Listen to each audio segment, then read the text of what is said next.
ಶ್ರೀ ಗುರುಭ್ಯೋ ನಮಃ. ಸಮರ್ಥ ಸದ್ಗುರು ಶ್ರೀ ಬ್ರಹ್ಮಚೈತನ್ಯ ಮಹಾರಾಜ್ ಕಿ ಜೈ. ಸಮರ್ಥ ಸದ್ಗುರು ಶ್ರೀ ಬ್ರಹ್ಮಾನಂದ ಮಹಾರಾಜ್ ಕಿ ಜೈ. ಸಮರ್ಥ ಸದ್ಗುರು ಶ್ರೀ ದತ್ತಾವಧೂತ ಮಹಾರಾಜ್ ಕಿ ಜೈ. ಇವತ್ತಿನ ವಿಡಿಯೋ ಒಳಗೆ ಶ್ಲೋಕ 130, 131, 132 ನೋಡೋಣಂತ. ಶ್ಲೋಕ 130.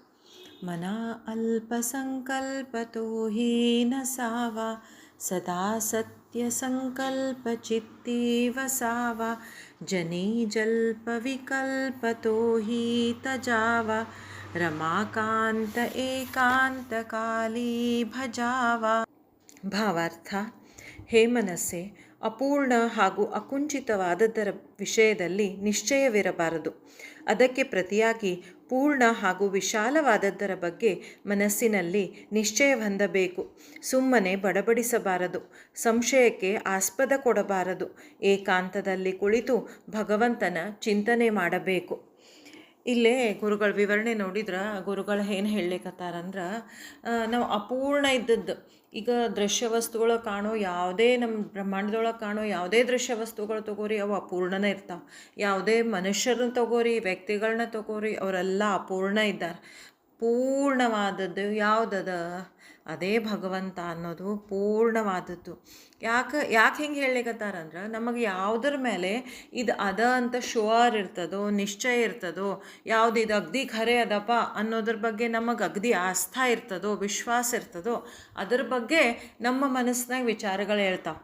ಯಾಕಂದ್ರೆ ಭಗವಂತ ಕಾಣುವುದೇ ಇಲ್ಲ, ಅದಕ್ಕೆ ನಮಗೆ ಅವನ ಅಸ್ತಿತ್ವ, ಅವನಿದು ಖರೆ ಅನಿಸೋದೇ ಇಲ್ಲ. ಅಷ್ಟು ಫಾರ್ ಶುವರ್ ನಾ ಎಷ್ಟು ಇದ್ದೀನಲ್ಲ, ಇಲ್ಲೇ ನನ್ನ ಅಸ್ತಿತ್ವವನ್ನು ನಾ ಎಷ್ಟು ಒಪ್ತೀನಲ್ಲ, ನನ್ನ ಜೊತೆ ಇದ್ದ ಮನುಷ್ಯನ ಅಸ್ತಿತ್ವವನ್ನು ನಾನು ಎಷ್ಟು ಒಪ್ತೀನಲ್ಲ, ಅಷ್ಟು ಶುವರ್ ಆಗಿ ನಾನು ಭಗವಂತನ ಅಸ್ತಿತ್ವವನ್ನು ಒಪ್ಲಿಕ್ಕೆ ಸಾಧ್ಯದ ಏನು? ಸಾಧ್ಯ ಇಲ್ಲ. ಅದಕ್ಕೆ ಗುರುಗಳು ಏನು ಮಾಡ್ತಾರೆ, ಇಲ್ಲೇ ನಮಗೆ ತಿಳುವಳಿಕೆ ಹೇಳಿ ಹೇಳಿ, ಇಲ್ಲ ನಾನು ನೋಡಿನಲ್ಲ, ಅದು ಅಸ್ತಿತ್ವ ಖರೆ ಅದ, ನೀನು ನಂಬ ಮನಸ್ಸು, ಅದನ್ನು ಗಟ್ಟಿಯಾಗಿ ಹಿಡಿದು ಅದ್ರ ಬಗ್ಗೆನ ವಿಚಾರಗಳ ಹೇಳಿ ಮನಸ್ಸಿನಾಗ, ಅದ್ರ ಬಗ್ಗೆನ ಏಕಾಂತದೊಳಗೆ ವಿಚಾರ ಮಾಡ್ಕೋತ ಹೋಗು ಅಂತ ಇಲ್ಲಿ ಗುರುಗಳು ಹೇಳಲಿಕ್ಕೆ ಇಷ್ಟಪಡ್ತಾರೆ. ಫಸ್ಟ್ ಇಲ್ಲೇ ಒಂದು ವೈದಿಕ ಶಾಂತಿ ಮಂತ್ರ ನಾವೆಲ್ಲರೂ ಕೇಳೇ ಇರ್ತೀವಿ, ಅದನ್ನು ನೋಡೋಣಂತ. ಓಂ ಪೂರ್ಣಮದ ಪೂರ್ಣಮಿದಂ ಪೂರ್ಣಾತ್ ಪೂರ್ಣಮುದಚ್ಯತೆ ಪೂರ್ಣಸ್ಯ ಪೂರ್ಣಮಾದಾಯ ಪೂರ್ಣಮೇವಾವಶಿಷ್ಯತೆ. ಓಂ ಶಾಂತಿ ಶಾಂತಿ ಶಾಂತಿ. ಈ ವೈದಿಕ ಶಾಂತಿ ಮಂತ್ರ ನಮಗೇನು ಹೇಳ್ತದಂದ್ರೆ, ಭಗವಂತನೊಬ್ಬನ ನಿತ್ಯ ಪೂರ್ಣ ಇದ್ದಾನೆ. ಅಪೂರ್ಣತೆ ಅನ್ನೋದು ಭಗವಂತನೊಳಗೆ ಇಲ್ಲೇ ಇಲ್ಲ. ಎಲ್ಲ ಮನುಷ್ಯರೊಳಗೆ, ವಸ್ತುಗಳೊಳಗೆ, ಬೇರೆ ಬೇರೆ ಥಿಂಗ್ಸ್ ಒಳಗೆ ಎಲ್ಲನೂ ಅಪೂರ್ಣ ಇರಬಹುದು, ಆದರೆ ಪೂರ್ಣ ಇದ್ದಾವ ಭಗವಂತ ಒಬ್ಬನೇ ಇದ್ದಾನೆ ಅಂತ ಹೇಳ್ತಾರೆ. ಆಮೇಲೆ ಕೇವಲ ಪರಮಾತ್ಮ ಒಬ್ಬನ ಸತ್ಯ ಇದ್ದಾನೆ, ನಿತ್ಯ ಇದ್ದಾನೆ.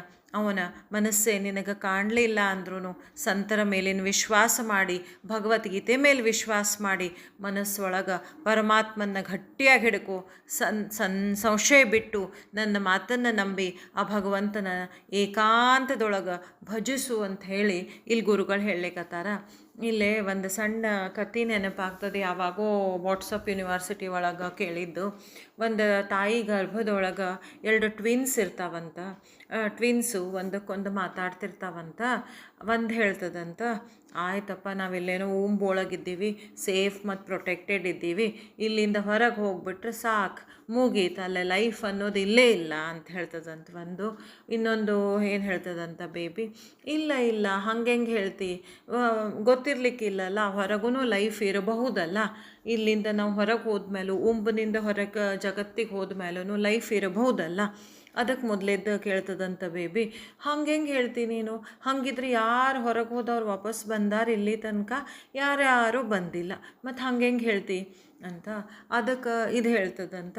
ಇನ್ನೊಂದು ಬೇಬಿ ಹೇಳ್ತದಂತ, ಇಲ್ಲ ನಾ ಎಲ್ಲ ಕೇಳೀನಿ, ನಾವು ಇಲ್ಲಿಂದ ಹೊರಗೆ ಹೋದ್ಮೇಲೆ ಅಲ್ಲೇ ತಾಯಿಯನ್ನಾಕಿ ಒಬ್ಬಾಕಿರ್ತಾಳಂತ, ಆಕೆ ನಮ್ಮನ್ನು ಪೋಷಿಸ್ತಾಳಂತ, ನಾವು ಅಲ್ಲಿಂದ ನಡಿಬಹುದಂತ, ಸ್ವತಂತ್ರವಾಗಿ ನಮ್ಮ ಕೈಲಿಂದ ನಾವು ಊಟ ಮಾಡಬಹುದಂತ, ಅಲ್ಲಿ ಬೇಕಾದಂಗೆ ನಾವು ಸಂತೋಷದಿಂದ ಇರಬಹುದಂತ ಅಂತ ಹೇಳಿ ಒಂದು ಬೇಬಿ ಹೇಳ್ತದ. ಇನ್ನೊಂದು ಬೇಬಿ ಹೇಳ್ತದಂತ, ಅಯ್ಯೋ ಅವೆಲ್ಲ ಕಟ್ಟು ಕತೆ ಬಿಡಪ್ಪ, ಯಾರಿಗೆ ಗೊತ್ತು, ಯಾರು ಕಂಡಾರ, ಯಾರೇ ಹೋದವ್ರು ವಾಪಸ್ ಬಂದು ಹೇಳ್ಯಾರೆ ನಮಗೆ ಹಿಂಗೆಲ್ಲ ಇರ್ತದಂತ ಅದಕ್ಕೆ ಇನ್ನೊಂದು ಬೇಬಿ ಹೇಳ್ತದಂತ, ಇಲ್ಲ ನೀವು ಏಕಾಂತದೊಳಗೆ ಕೂತು ಕಣ್ಮುಚ್ಚಿ ಸುಮ್ಮನೆ ಲಕ್ಷ್ಯ ಕೊಡು, ಸೈಲೆನ್ಸ್ ಒಳಗೆ ಕೂತ್ಕೋ, ಆ ತಾಯಿ ಧ್ವನಿಯನ್ನು ನಾವು ಕೇಳ್ಬೋದು, ಆಕೆ ಉಸಿರನ್ನು ನಾವು ಕೇಳ್ಬೋದು ಅಂತ ಹೇಳ್ತದಂತ. ಇದು ಹಂಗೆ ಸ್ಟೋರಿ ಅಂತ ತೊಗೊಂಡ್ರು ನಮ್ಮ ಜೀವನಕ್ಕೆ ಎಷ್ಟು ಹತ್ತಿರ ಆಗ್ತದೆ. ನಾವು ಏಕಾಂತದೊಳಗೆ ಒಂದು 10 ನಿಮಿಷ ಕೂತು 10 ನಿಮಿಷ ಮನಸ್ಸು ಕೊಟ್ಟು ಜಪ ಮಾಡಿ ಅವನ ಅಸ್ತಿತ್ವದ ಬಗ್ಗೆ ಕೇಳಲಿಕ್ಕೆ, ಅವನ ಧ್ವನಿಯನ್ನು ಆಲಿಸ್ಲಿಕ್ಕೇವಲ್ವಿ. ಅವನು ಕೇಳ್ಕೋತ ಹೋದಂಗೆ ಅವನ ಧ್ವನಿ ನಮ್ಮೊಳಗಿಂದನೇ ಬರ್ಕೋತ ಹೋಗ್ತದೆ. ನಾವು ಕೇಳಲಿಕ್ಕೆ ಅವನಿಗೆ ಆಸ್ಪದನ ಕೊಡುವಲ್ವಿ. ನಮ್ಮ ಮನಸ್ಸಿನ ಇಷ್ಟು ವಟ ವಟ ವಟ ವಟ ಒಳಗೆ ರನ್ನಿಂಗ್ ಕಾಮೆಂಟ್ರಿ ಒಳಗೆ ನಾವು ಬ್ಯುಸಿ ಆಗಿಬಿಟ್ಟಿವಲ್ಲ, ಇನ್ನೊಂದು ಧ್ವನಿ ಎಲ್ಲಿಂದ ಬರಬೇಕಲ್ಲೇ. ಆ ಭಗವಂತ ಒಳಗಿದ್ದು ನಡೆಸ್ಲಿಕ್ಕತ್ತಾನ, ಹೊರಗಿದ್ದು ನಡೆಸ್ಲಿಕ್ಕತ್ತಾನ, ಆದ್ರೆ ಅವನ ಧ್ವನಿನ ನಾವು ಮುಚ್ಚಿ ಹಾಕ್ಬಿಟ್ಟಿವಿ.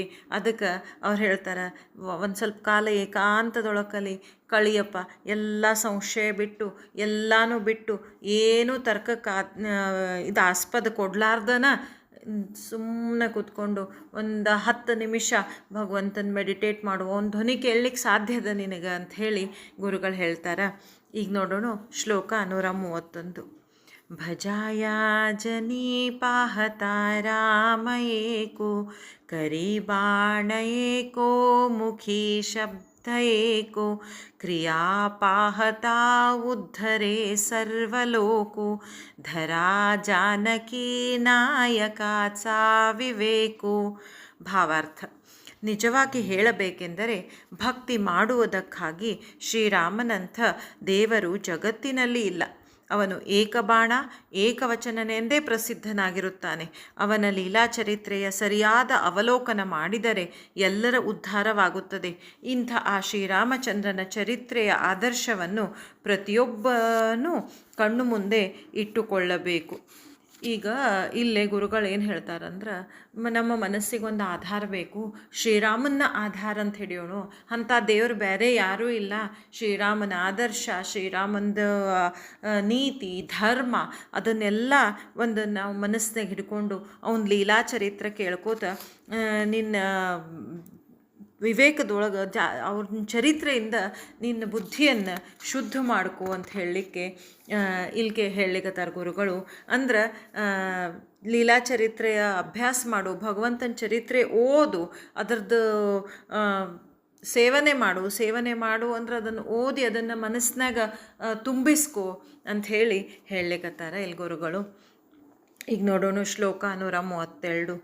ವಿಚಾರೋ ನಿಬೋಲೆ ವಿವಂಚೋ ನಿಚಾಲೆ ದಯಾಚೆ ನಿಸಂತಪ್ತತೆ ಹಿ ನಿವಾಲೆ ಬರೇ ಶೋಧಿಲ್ಯಾವೀಣ ಬೋಲೂ ನಕೋಹೋ ಜನಿ ಚಾಲನೆ ಶುದ್ಧನೇ ಮಸ್ತರಾಹೋ. ಭಾವಾರ್ಥ: ಯಾವ ಮನುಷ್ಯನು ಯಾವಾಗಲೂ ವಿಚಾರ ಮಾಡಿ ಮಾತನಾಡುತ್ತಾನೋ ಹಾಗೂ ವಿವೇಕದಿಂದ ನಡೆಯುತ್ತಾನೋ ಅವನ ಸಹವಾಸದಿಂದ ಸಂಸಾರದಲ್ಲಿ ತ್ರಸ್ತರಾದ ಜನರು ಮನಸ್ಸಿನಿಂದ ಶಾಂತರಾಗುತ್ತಾರೆ. ಮನುಷ್ಯನು ಸರ್ವಾಂಗೀಣ ವಿಚಾರ ಮಾಡದ ಹೊರತು ಮಾತನಾಡಬಾರದು, ಹಾಗೂ ಅವನ ವರ್ತನೆಯು ಅತ್ಯಂತ ಶುದ್ಧ ಹಾಗೂ ಶಿಸ್ತಿನದಾಗಿರಬೇಕು. ಈಗ ಮನುಷ್ಯನ ಇನ್ನರ್ ಸೆಲ್ಫ್ ಯಾವಾಗಲೂ ಒಳಗಿಂದ ನಮ್ಮದು ಮನಸ್ಸು ಹೆಂಗದಲ್ಲ ಅದು ಆ ಮನುಷ್ಯನ ನಡೆ ನುಡಿ ಒಳಗೆ ವ್ಯಕ್ತ ಆಗ್ತದೆ. ಮನುಷ್ಯ ಯಾವಾಗಲೂ ಒಳಗೊಂದು ಹೊರಗೊಂದು ಇದ್ರೆ ಅಂಥ ಮನುಷ್ಯನ ಸಹವಾಸದಾಗ ಬೇರೆಯವರಿಗೆ ಹಿತ ಅನಿಸೋದಿಲ್ಲ, ಬೇರೆಯವರಿಗೆ ಸಮಾಧಾನ ಅನಿಸೋದಿಲ್ಲ. ಯಾವಾಗ ಮನುಷ್ಯನ ಆಚಾರ ವಿಚಾರ ಕರೆಕ್ಟಾಗಿ ಆಚಾರಗಳಿಗೆ ನಡೆ ನುಡಿಗಳಿಗೆ ಅವನ ವಿಚಾರ ಬೇಸ್ ಆಗಿರ್ತದೋ, ಅವನ ಥಾಟ್ಸ್ ಬೇಸ್ ಆಗಿರ್ತಾವೋ, ಅವನು ವಿಚಾರ ಮಾಡಿ ಪ್ರತಿಯೊಬ್ಬರನ್ನ ಅವರೊಳಗಿಟ್ಟು ಅವ್ರ ಶೂಸ್ ಒಳಗೆ ತಾನು ನಿಂತು ವಿಚಾರ ಮಾಡಿ ಇನ್ನೊಬ್ಬ ಮಾತಾಡ್ತಿರ್ತಾನೋ ಅವನು ಅವನ ಸಂಗತಿ ಒಳಗೆ ಯಾವುದೇ ಒಂದು ಸೋಲಾತು ಯಾವುದೇ ಒಂದು ಜೀವಿ ಆತು ಹಿತ ಕಾಣ್ತದೆ ಅಂತ ಇಲ್ಲಿ ಗುರುಗಳು ಹೇಳಲಿಕ್ಕೆ ಇಷ್ಟಪಡ್ತಾರೆ. ಈಗ ಹೆಂಗೆ ಹೇಳ್ಬೋದ್ರ ಅಂದ್ರೆ, ಯಾವಾಗಲೂ ಮಾತು ಶುದ್ಧ ಇದ್ರೆ ಮನಸ್ಸು ಶುದ್ಧ ಇರ್ತದೆ, ಮತ್ತು ಮನಸ್ಸು ಶುದ್ಧ ಇದ್ರೆ ಮಾತು ಶುದ್ಧ ಬರ್ತಾವ. ಮತ್ತು ನಮ್ಮ ಮನಸ್ಸು ಮತ್ತು ವಿಚಾರಗಳನ್ನು ಎರಡನ್ನೂ ವಿವೇಕ ಅನ್ನೋದು ಕಂಟ್ರೋಲ್ ಮಾಡಬೇಕು ಅಂತ ಹೇಳ್ತಾರೆ ಇಲ್ಲಿ ಗುರುಗಳು. ಅಂದರೆ ನಾವು ನಮ್ಮ ಅನುಕೂಲತೆ ಅಕಾರ್ಡಿಂಗ್ ಒಳಗೊಂದು ಹೊರಗೊಂದು ಇಟ್ಕೊಂಡು ಹೋಗ್ಬಿಡಬಾರ್ದು. ವಿವೇಕ ಯಾವಾಗಲೂ ನಮ್ಮ ವಿಚಾರಗಳನ್ನು ಕಂಟ್ರೋಲ್ ಮಾಡ್ಕೋತಿರ್ಬೇಕು. ನಾವು ಯಾವಾಗಲೂ ನಮ್ಮ ಕನ್ವೀನಿಯನ್ಸನ್ನು ಚೂಸ್ ಮಾಡಬಾರ್ದು. ಇಲ್ಲಪ್ಪ ಹಿಂಗೆ ಹೇಳಿದ್ರಾತ, ನನ್ನ ಕನ್ವೀನಿಯೆಂಟ್ ಅದ, ಹಿಂಗೆ ಹೇಳಿಬಿಟ್ರಾತು, ಒಂದು ಸುಳ್ಳು ಹೇಳಿಬಿಟ್ರೆ ಏನಾಯ್ತು, ಒಂದು ಸಿಟ್ಲೆ ಒದ್ರಾಡ್ಬಿಟ್ರೆ ಏನಾಯಿತು, ನಂದ ಫ್ಯಾಮ್ಲಿ ಅಲ್ಲ, ನಂದ ಮಕ್ಕಳಲ್ಲ. ಹಾಂ, ಹಿಂಗೆ ನಾವು ಅದನ್ನು ಚೂಸ್ ಮಾಡೋದು ಬೇಡ. ವಿವೇಕದಿಂದ ಒಳ್ಳೆಯದನ್ನು ಚೂಸ್ ಮಾಡೋಣ ಅಂಥೇಳಿ ಗುರುಗಳು ಹೇಳ್ತಾರೆ ಇಲ್ಲಿ. ಒಂದು ಸಿಂಪಲ್ ಎಕ್ಸಾಂಪಲ್ ತೊಗೋಬೇಕಂದ್ರೆ, ನಮ್ಮಿಂದ ಏನೋ ಒಂದು ತಪ್ಪಾಗ್ಬಿಟ್ಟಿತ್ತು. ಅದು ತಪ್ಪದ ಅಂತ ನಮಗೆ ಗೊತ್ತಾದ ಮೇಲೆ ನಾವು ಒಪ್ಪಿಕೊಂಡು, ಇಲ್ಲಪ್ಪ ನನ್ನಿಂದ ಇದು ತಪ್ಪಾಗಿತ್ತು, ಸರಿ ನಾನು ಒಪ್ಕೋತೀನಿ, ನಾನು ಅದರಿಂದ ಯಾರಿಗೇನು ಪ್ರಾಬ್ಲಮ್ ಆಗಿತ್ತು ನಾನು ಅವರಿಗೆ ಎಷ್ಟು ಸಾಧ್ಯ ಆಗ್ತದೆ ನನ್ನಿಂದ ಹೆಲ್ಪ್ ಮಾಡ್ತೀನಿ. ಒಪ್ಕೊಳ್ಳೋದು ಹೆಂಗೆ ಅನ್ನಿಸ್ತದ? ಇಲ್ಲ, ನಾ ಮಾಡಿದ್ದ ಸರಿ, ಇವಂದು ನಮಗೆ ತಪ್ಪಂತ ಗೊತ್ತಾದ ಮೇಲೂ ನಾವು ಅದನ್ನು ಜಸ್ಟಿಫೈ ಮಾಡಿಕೊಂಡು ಎಂಥ ಸಿಚುವೇಶನ್ಸ್ ಒಳಗೂ ಒಪ್ಕೊಳ್ಳಿಕ್ಕೆ ತಯಾರಿಲ್ಲ ಅನ್ನೋದು ಅದು ಈಗೋ. ಮತ್ತದು ಈಗೋಕ್ಕೆ ಬಂದು ಹತ್ತದ. ಅದಕ್ಕೆ ಹಂಗೆ ಮಾಡಬೇಡ್ರಿ.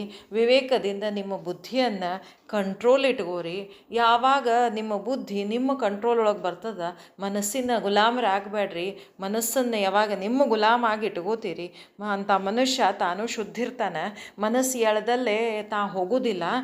ತಾ ಹೋಗಬೇಕು ಅಂದಲ್ಲೇ ಮನಸ್ಸನ್ನು ಎಳ್ಕೊಂಡು ಹೋಗ್ತಾನೆ.